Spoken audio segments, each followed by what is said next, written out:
नमस्कार, हमारा उत्तराखंड में आपका स्वागत है। मैं हूं आरिश अजहर आपके साथ। रुक करेंगे इस वक्त की हेडलाइंस पर। तीरथ की अध्यक्षता में कैबिनेट की बैठक जारी। 5वीं तक के स्कूल खोलने को लेकर आ सकता है प्रस्ताव। नाइट कर्फ्यू पर भी हो सकता है विचार।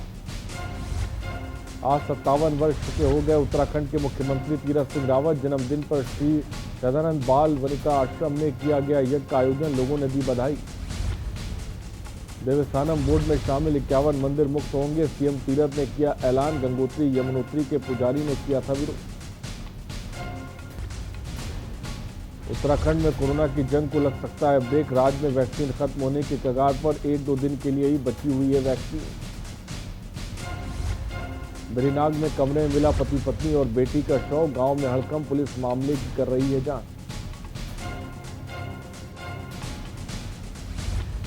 सितारगंज में कोटेदार ने बांटी घुन लगी दाल। शिकायत मिलने पर विधायक ने लिया एक्शन। जनपद के सभी कोटेदारों को एक्सपायर दाल वापस भेजने के आदेश। आप देख रहे हैं के न्यूज, खबरों का सारथी।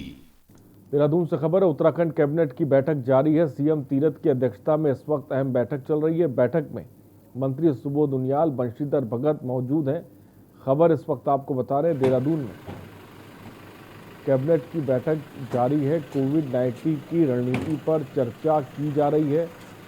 नाइट कर्फ्यू को लेकर भी चर्चा की जा रही है। तो थोड़ा सा आप बता दीजिएगा। मेरे पास पता ही नहीं क्या है। अच्छा, मीटिंग के बाद जो होगा वो आपको बता देंगे। ऐसी क्या बात है? खबर इस वक्त आपको बता रहे हैं देहरादून में इस वक्त कैबिनेट की अहम बैठक जारी है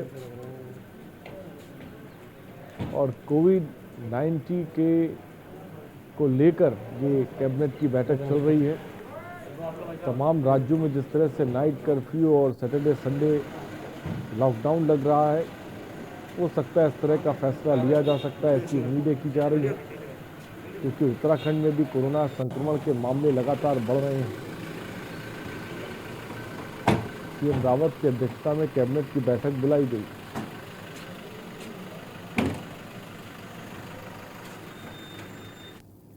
देहरादून से खबर। सीएम रावत ने किया लोकार्पण। दीनदयाल उपाध्याय चिकित्सालय में लोकार्पण किया। अस्पताल में बनाया गया 100 बेड का वार्ड। देहरादून से खबर है। दीनदयाल उपाध्याय चिकित्सालय में लोकार्पण। अस्पताल में बनाया गया 100 बेड का वार्ड। जन्मदिन पर अस्पताल को सौगात दी गई।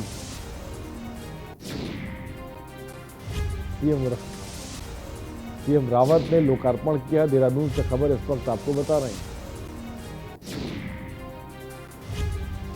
अस्पताल में बनाया गया 100 बेड का वार्ड।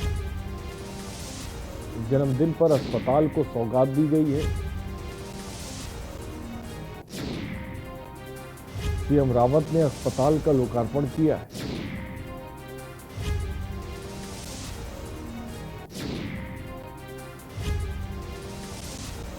खबर इस वक्त आपको बता रहे हैं देहरादून से।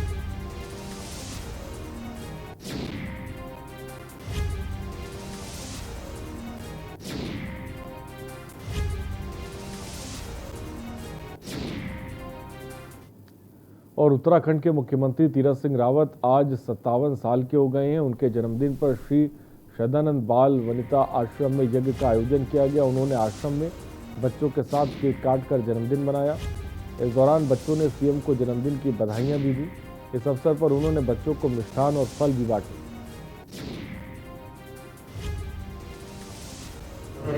एक आज बच्चों के साथ में एक मिलन और हवन का कार्यक्रम रखा था।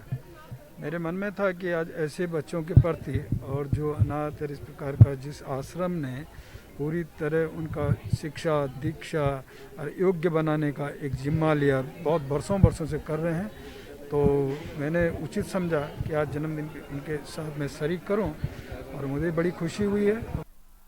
और देहरादून में मंत्री बंशीधर भगत की अध्यक्षता में संबंधित विभागीय समीक्षा बैठक आयोजित की गई। इस दौरान मंत्री ने सभी विभागों और एजेंसियों के अधिकारियों को प्रस्तावित परियोजनाओं और कार्यों की वास्तु स्थिति का विवरण प्राप्त कर जायजा लिया। साथ ही अधिकारियों को निर्देश दिए कि निर्माणाधीन परियोजना के लिए कार्यों को बेहतर गुणवत्ता अपनाते हुए तेजी से जल्द पूरा करें।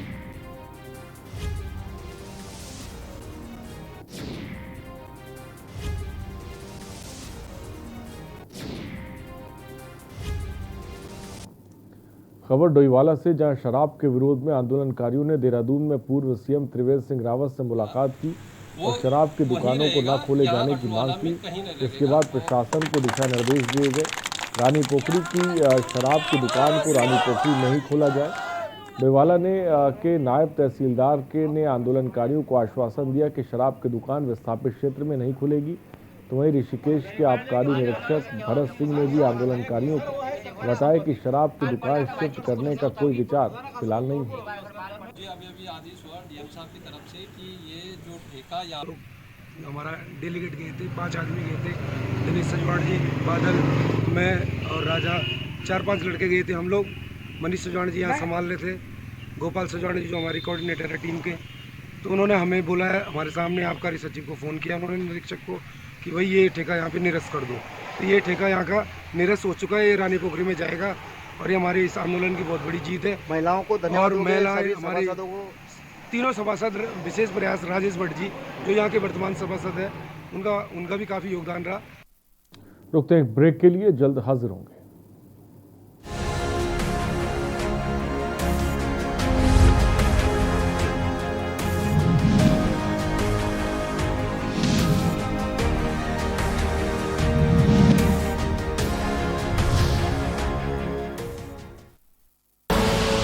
आप देख रहे हैं के न्यूज, खबरों का सारथी। उत्तराखंड लगभग 54,000 वर्ग किलोमीटर क्षेत्र में फैला हुआ राज्य, जहां वन्य जीवों और वन संपदाओं का विशाल भंडार है। एक छोटी सी चिंगारी भी प्रकृति के इस अनुपम सौंदर्य को भयावह बना सकती है। वनों की आग न सिर्फ ग्रामीणों की खुशहाली को नष्ट कर देती है, बल्कि वन्य जीवों के लिए भी काल साबित होती है। इस चुनौती का सामना करने के लिए मुख्यमंत्री श्री तीरथ सिंह रावत ने 5,000 महिलाओं को वनाग्नि नियंत्रण अभियान में शामिल किया है। अत्याधुनिक अग्निशमन उपकरण लेने के साथ साथ संवेदनशील क्षेत्रों का ड्रोन से सर्वेक्षण कार्य भी शुरू किया गया है। दूरस्थ और दुर्गम क्षेत्रों में आपातकालीन स्थिति में हवाई सेवा का भी उपयोग किया जा रहा है। आइए हम सब मिलकर अपने वनों को आग से बचाने का प्रयास करें। आपकी जरा सी सावधानी हमारी अमूल्य प्राकृतिक संपदा को बचा सकती है। आपसे अपील है कि वनों में आग लगने की सूचना जल्द से जल्द वन विभाग को दें।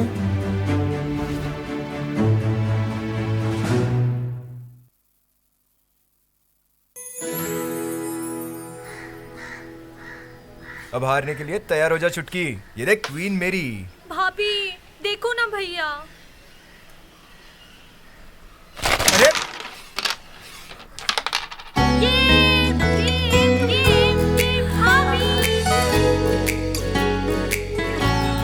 पिटारा खजाना खास पलों का। आप देख रहे हैं के न्यूज, खबरों का सारथी।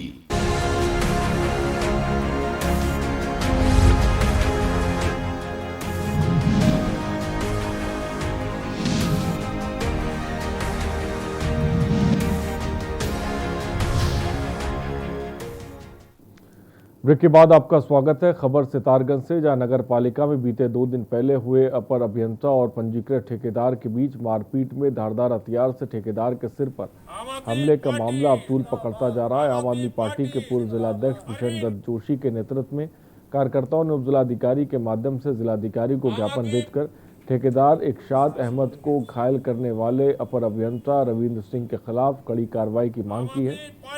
पूर्व जिलाध्यक्ष बसंत जोशी ने कोतवाली पहुंचकर कोतवाल को ज्ञापन देकर अपर अभियंता के खिलाफ कड़ी कार्रवाई की मांग की है।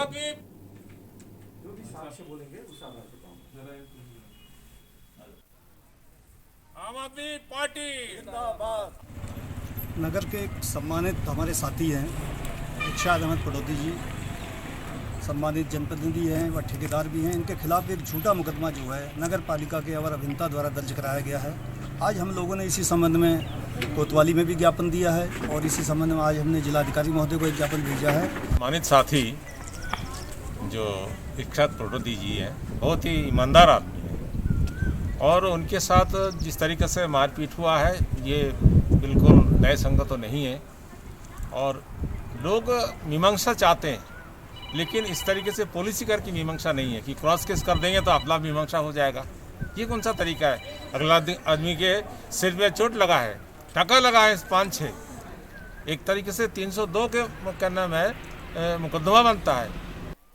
खबर नैनीताल से, जहां हाईकोर्ट बार एसोसिएशन चुनाव के लिए वोटिंग के लिए 9 बूथों पर शांतिपूर्ण ढंग से मतदान संपन्न हुआ। आपको बता दें कि शाम 5 बजे तक हाईकोर्ट बार एसोसिएशन के कुल 958 में से 617 अधिवक्ताओं ने अपने मताधिकार का इस्तेमाल किया। वहीं मुख्य निर्वाचन अधिकारी रविंद्र बिष्ट ने बताया कि अध्यक्ष पद के लिए 5 प्रत्याशी, वरिष्ठ उपाध्यक्ष के लिए 2 और महासचिव पद के लिए 3 और संयुक्त सचिव के लिए 2 उम्मीदवार हैं।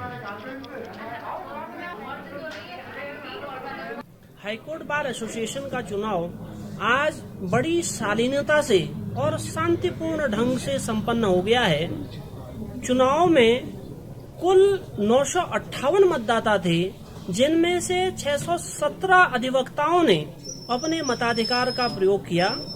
कल सुबह 10 बजे से हम मतगणना की प्रक्रिया प्रारंभ करेंगे और जैसे ही मतगणना पूरी होगी तुरंत चुनाव का जो परिणाम है उसको घोषित कर दिया जाएगा। खबर नैनीताल से, प्रधानमंत्री नरेंद्र मोदी की वैक्सीन उत्सव मनाने की अपील पर नैनीताल जिला हॉस्पिटल में भारी संख्या में लोग वैक्सीन लगाने पहुंचे। वहीं पीएमएस के एस धामी ने बताया कि नैनीताल में हाईकोर्ट, रामजी हॉस्पिटल और बीडी पांडे में वैक्सीनेशन चल रहा है। अस्पताल के पास पर्याप्त मात्रा में वैक्सीन है और हर रोज लगभग 300 से 400 लोगों को वैक्सीन लग रही है। जबकि हाईकोर्ट में 500 अधिवक्ताओं को वैक्सीन लगाई गई, तो वहीं हॉस्पिटल आने वाले सभी मरीजों के RT-PCR टेस्ट भी किए जा रहे हैं। वैक्सीनेशन हमारे यहाँ अच्छा चल रहा है। एवरेज वैक्सीन हमारे यहाँ नैनीताल में 400 से 500 पर डे लग रही हैं। तो आज जैसे हमारा हाईकोर्ट का ड्राइव है तो हमने वहाँ का 350 से 500 का हमारा वहाँ का है और एवरेज 300-400 वैक्सीन हमारी बीडी पांडे में लग रही है। एक साइट हमने बंद करी थी बीच में 2 दिन के लिए, रेमजे, और कल से वो भी खुल जाएगी। तो वैक्सीन हमारे नैनीताल में हमारे पास पर्याप्त मात्रा में वैक्सीन है। टेस्टिंग की संख्या भी हमने बढ़ा दी है। हमने RT-PCR डेली कर दिया है, रोज़ कर दिया है, और एंटीजन हम 24 घंटे कर रहे हैं और ट्रू नॉट भी कर रहे हैं। और उत्तराखंड में कोरोना संक्रमण बढ़ने के साथ ही टीकाकरण करने वालों की संख्या में प्रत्याशियों बढ़ोतरी हो रही है। उत्तराखंड में अब तक 1,05,498 कोरोना संक्रमण के मामले सामने आए, जिनमें 97,000 मरीज ठीक हैं। 1,744 कोरोना संक्रमित मरीजों के उपचार के दौरान मौत हुई है। एक्टिव केसों की संख्या 5,042 है। राजधानी देहरादून में सबसे ज़्यादा संक्रमित मरीज मिले हैं, इसलिए देहरादून में आने वाले सभी यात्रियों का स्टेशन पर ही चेकअप किया जा रहा है। हमारे संवाददाता ने जायजा लिया, हम आपको दिखाते हैं। उत्तराखंड में लगातार कोरोना संक्रमण मरीजों का आंकड़ा बढ़ता ही जा रहा है। इस समय मैं मौजूद हूँ देहरादून के रेलवे स्टेशन पर, जहां आने वाले सभी यात्रियों का उतरते ही साथ यहां पे उनका टेस्ट किया जा रहा है। जैसे कि आप देख सकते हैं यहाँ पे जितने भी यात्रियां हैं वो स्टेशन में ट्रेन से उतरते ही साथ वो यहाँ पहुँचे हैं, यहाँ लंबी लाइन लगाकर खड़े हैं और यहीं पर जो है उनका टेस्ट किया जा रहा है। यहाँ पे पहले उनका रजिस्ट्रेशन किया जा रहा है और उसके बाद वो लाइन लगाकर वहाँ पर अपना टेस्ट करा रहे हैं। जैसे कि आप देख सकते हैं यहाँ पे ये लोग अपना रजिस्ट्रेशन करा रहे हैं। ट्रेन से उतरते ही साथ यहाँ पर ये है और देख रहे हैं जितने भी यात्री उनको भी काफ़ी परेशानियों का सामना करना पड़ रहा है। वो आज जैसे ही वो आ रहे हैं यहाँ पे उनको उनका टेस्ट किया जा रहा है और उसके बाद ही उनको यहाँ से बाहर भेजा जा रहा है। यहाँ पे यात्रियों को ये भी कहा गया है कि या तो अगर वो है तो यहाँ पे टेस्ट कराएंगे और अगर वो अपनी यात्रा करने वाले स्थल से ही अपना पंजीकरण करा के अपना टेस्ट करा के आए तो 72 घंटे की RT-PCR की रिपोर्ट उनको दिखानी होगी। कैमरा पर्सन खुशबू चौधरी के साथ मैं शिवांगी आर्य, के न्यूज़ इंडिया, देहरादून। कोरोना ने हरिद्वार देहात क्षेत्र में भी कोहराम मचा दिया है। हरिद्वार के लक्सर और उसके आसपास के इलाकों में 3 दिन में एक शिक्षक और एक स्वास्थ्यकर्मी सहित 1.5 दर्जन से अधिक लोगों में कोरोना की पुष्टि हो जाने से प्रशासन और स्वास्थ्य विभाग की नींद उड़ी है। स्वास्थ्य विभाग ने अब फिर से गांव-गांव में सेशन साइट बनाकर सैंपलिंग का काम शुरू किया है। इसके अलावा जनपद के सभी बॉर्डर के अलावा रेलवे स्टेशनों और बस अड्डों पर भी लगातार सैंपलिंग की जा रही है।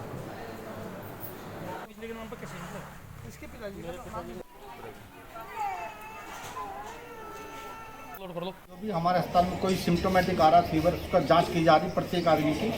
और अभी लगभग हाल फिलहाल में अभी 1 हफ्ते में 1 दर्जन केस हमारे पास पॉजिटिव आए हैं, जिनको होम आइसोलेशन कर दिया। कुछ लोगों को हम लोगों ने CCP हमारे क्वारंटाइन में भी हरिद्वार में भी भेजा है।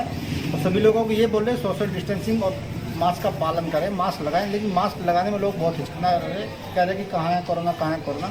मुश्किल हो रहा है, ऐसे में हम लोगों को कि यहाँ पुलिस व्यवस्था हो और लोगों को समझाएं, वॉलंटियर्स भी आए और लोगों को समझाएं, मीडिया के द्वारा भी जाए, मैसेज जाए, तो जब ये लोग समझेंगे। अभी जब एकदम आपात स्थिति हो जाए तो बड़ा पैनिक होने का। कोरोना के तेजी से बढ़ते प्रकोप को लेकर प्रशासन अलर्ट है, जिसके तहत अब उत्तराखंड के नैनीताल जनपद में प्रवेश करने से पहले कोरोना की जांच रिपोर्ट दिखाना अनिवार्य है। बाहरी राज्यों में आने वाले लोगों के पास कोविड टेस्ट रिपोर्ट नहीं होने पर स्वास्थ्य विभाग द्वारा उनकी जिले के बॉर्डर पर ही RT-PCR जांच की जा रही है। प्रशासन द्वारा बिना मास्क के अन्य राज्यों से आने वाले 50 लोगों के चालान काटे गए हैं। इस दौरान उपजिलाधिकारी ऋचा सिंह ने बताया कि नैनीताल जनपद के बॉर्डर लालकुआं में बैरिकेडिंग करते हुए सभी वाहनों से आ रहे लोगों को रोककर उनकी कोरोना टेस्ट रिपोर्ट चेक की गई है। साथ ही बाहरी राज्यों से आने वाले बसों में परिचालकों और यात्रियों से भी सोशल डिस्टेंसिंग का पालन कराया जा रहा है। कोरोना की इसको रोकने के लिए हम लोग यहाँ पर एक तो जो मास्क वगैरह नहीं पहन रहे हैं, लोग अभी भी लापरवाही बरत रहे हैं। इतना गंभीर होने के बाद भी इतने लगातार केसेस 1.25 लाख एक दिन में आ रहे हैं। ऐसी स्थिति, भयावह स्थिति आज से पहले कभी भी कोरोना की नहीं रही है। इतने के बावजूद भी लोगों की का ये एक जिद कह लीजिए कि हम सोशल डिस्टेंसिंग का पालन नहीं करेंगे, मास्क नहीं पहनेंगे, हमें कुछ नहीं होगा। इस भ्रम में लोग जो जी रहे हैं उनके खिलाफ हम एक तो चालान की कार्रवाई कर रहे हैं और इसके अलावा जो भी लोग हैं उनको जागरूक भी करने का प्रयास किया जा रहा है। नहीं है और जो हमारे जिलाधिकारी महोदय का निर्देश है उसके क्रम में आज हमारे यहाँ पर लालकुआं की स्वास्थ्य टीम, जिसमें हमारे साथ डॉक्टर लव पांडे हैं, हमारी नगर पंचायत से हमारी EO मैडम है, हम लोग यहाँ पर पुलिस प्रशासन ये संयुक्त एक अभियान चला रहा है जिसमें जो भी लोग अदर स्टेट से आ रहे हैं उनकी हम रिपोर्ट चेक कर रहे हैं। अगर RT-PCR है तो उनको आगे जाने दे रहे हैं और उनको लगातार ये मैसेज दे रहे हैं कि वो अपना टेस्ट करा कर ही आए, जिससे उनको असुविधा ना हो। और जो लोग टेस्ट करा के नहीं आ रहे हैं उनकी यहाँ पर सैंपलिंग की जा रही है। इसके अलावा उन लोगों को जागरूक भी किया जा रहा है। कोरोना वायरस के जो दूसरी लहर चल रही है, इसकी रोकथाम हेतु जिलाधिकारी महोदय द्वारा ये सेक्टर मजिस्ट्रेटों की टीम बनाई गई है नैनीताल जिले की, उसमें हम लोग भी है। हमारे द्वारा इससे पहले हाट बाज़ार में भी और यहाँ ये जो हमारा एंट्री है सुभाष नगर बैरियर और हाट बाज़ार में भी इससे पहले भी टेस्टिंग कराई थी, जो UP से आ रहे हैं अदर स्टेट से, और उन लोगों को भी टेस्ट भी कर रहे हैं और मास्क पहनने के लिए भी प्रेरित कर रहे हैं, सैनिटाइजर करने के लिए और सोशल डिस्टेंसिंग के लिए। रुकते हैं ब्रेक के लिए, जल्द हाजिर होंगे।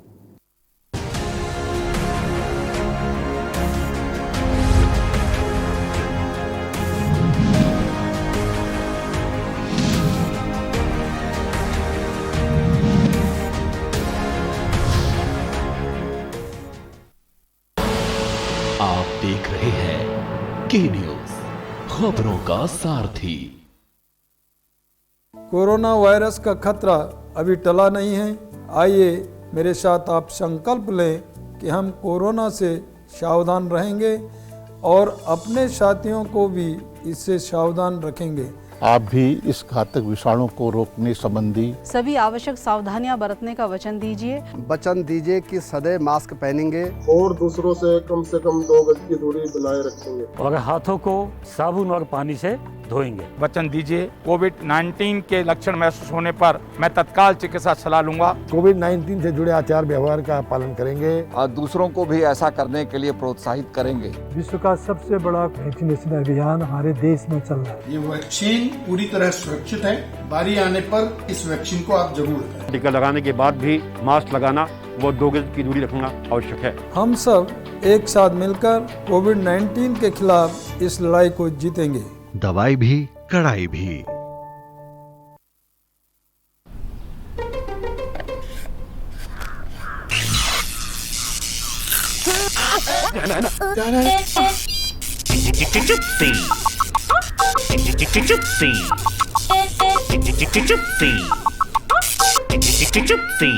चिप्सीज, दोस्ती का नया फंडा। जुबान के लिए उड़ चला गैरों की ज़मीं पर, खुशबू अपने पन की ढूंढता औरों की ज़मीं पर, मेरी माटी की ये जुबान, मेरी माटी की ये जुबान है मुझसे दूर मिलो दूर, पर ये दिल है कि चख रहा का नूर नूर और नूर। दूर कितना भी जा, इस जुबान से दूर ना जा पाओगे। विमल, बोलो जुबान केसरी। आप देख रहे हैं के न्यूज, खबरों का सारथी।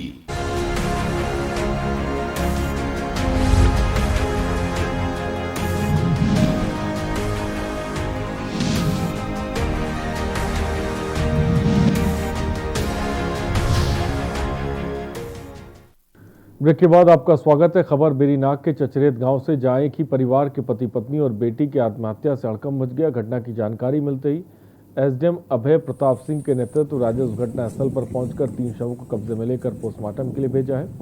एसडीएम ने बताया कि मौत के कारणों की जांच की जा रही है। पोस्टमार्टम रिपोर्ट आने के बाद ही कार्रवाई की जाएगी।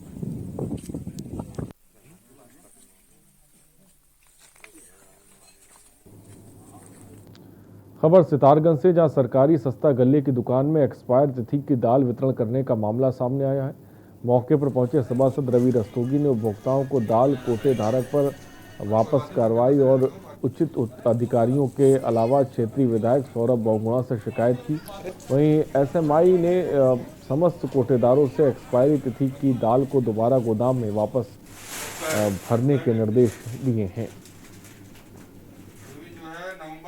जैसा हो गया पाउडर जैसा मेरे वार्ड से उन्होंने मुझे इसके बारे में जानकारी दी कि ये जो दाल अरहर की दाल है इस पे डेट जो है सितंबर 2020 लिखी है और ये 4 मंथ के बाद जो है एक्सपायर हो गई है। 4 मंथ चलेगी, उसके बाद एक्सपायर दाल को जो है बांटा जा रहा है।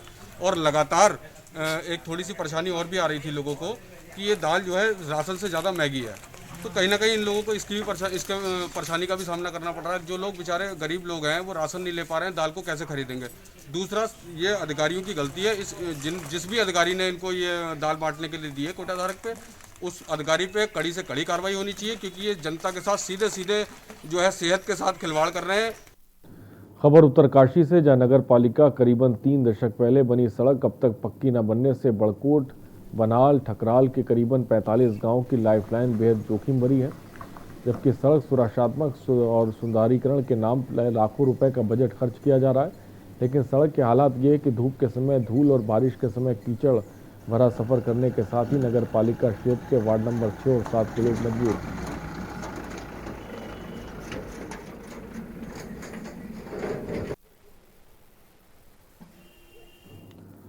नैनीताल आर्यभट्ट प्रशिक्षण विज्ञान शोध संस्थान ने बड़ी उपलब्धि हासिल की है। दुनिया के खगोलविदों के संगठन GAIA यानी गुरुत्वाकर्षण लेंस वर्किंग ग्रुप ने जनपद के देवस्थल में लगी एशिया की दूसरी नंबर की सबसे बड़ी प्रकाशीय दूरबीन डॉट यानी देवस्थल ऑप्टिकल टेलीस्कोप और यही प्रस्तावित 4 मीटर की व्यास की ILMT दूरबीन सहित दुनिया की कई जमीन और अंतरिक्ष में लगी दूरबीनों की मदद से चतुष्कोणीय बहुरूपीय केवजार की खोज की है। इससे मनुष्य और मशीन आधारित है। AI यानी सर्वाधिक बुद्धि की मदद से इंसान और मशीनों की अनूठी जुगलबंदी है। क्या ये जो चारों प्रतिबिंब हमें दिख रहे हैं, इनके जो रूपे क्वेज़ार्स की खोज करी है और इनका फ़ायदा ये है कि जैसे एक कांस्टेंट होता है हबल कांस्टेंट, हबल लमात्रे कांस्टेंट जिसे कहते हैं, जो ये बताता है कि यूनिवर्स किस दर से एक्सपैंड कर रहा है, किस दर से वो फैल रहा है। तो उस दर का हमें कैसे पता चलता है, वो 2 तरीके से पता चलता है। पहला तरीका ये होता है कि हम आसपास की आकाशगंगाएं लें, उनका गति और उनका दूरी का प्लॉट करें और उससे निकालें। और एक तरीका होता है कॉस्मिक माइक्रोवेव बैकग्राउंड जिसे हम कहते हैं, वो एक इनडायरेक्ट तरीका होता है हबल कांस्टेंट निकालने। और लालकुआं कोतवाली क्षेत्र के अंबेडकर नगर वार्ड नंबर 1 के समीप तराई केंद्रीय वन प्रभाग के टाड़ा रेंज के जंगल में अज्ञात कारणों से भीषण आग लग गई। आनन फानन में दर्जनों की संख्या में लोगों की भीड़ इकट्ठा हो गई। वह स्थानीय लोगों ने वन कर्मियों को सूचना दी। मौके पर पहुंचे वन कर्मियों ने आग बुझाने में लगे। बताया जा रहा है काफ़ी तादाद में नई प्लांटेशन के हरे पेड़ लिटमस के जलकर बर्बाद हो गए थे। वह स्थानीय लोगों की माने तो तेज़ हवा के चलते आग इतना विकराल रूप ले चुकी थी कि धीरे धीरे पूरे जंगल में आग फैल गई। वन विभाग भी पूरी तरह मुस्तैद है और आग बुझाने में पूरी तरह मेहनत कर रहा है। कि यहाँ से सूचना मिल रही थी कि टांडा रेंज में हमारे यहाँ जो ये वन क्षेत्र में आग लगी हुई है और इधर हमारी ये लालकुआं की भी बस्ती से सटी हुई है। तो यहाँ पर अभी जो नगर पंचायत की ओर से टैंकर लगाया गया है, आग बुझाने का कार्रवाई की जा रही है। इसके अलावा अभी मैंने सेंचुरी से भी फायर ब्रिगेड की बात की है, वो बस मौके पे पहुँच रही है और शीघ्र ही इसको आग को बुझा लिया जाएगा। और भारतीय राष्ट्रीय छात्र संगठन के 51 स्थापना दिवस के अवसर पर आज प्रदेश अध्यक्ष मोहन भंडारी ने NSUI से जुड़े युवाओं द्वारा कर्णप्रयाग ब्लॉक के शिमली से खेल मैदान गौचर तक स्वर्गीय इंदिरा गांधी हाफ मैराथन, जिसमें 15 किलोमीटर दौड़ का आयोजन किया गया। इस दौड़ में जिले के विभिन्न गांव से आए युवाओं ने बढ़ चढ़कर हिस्सा लिया।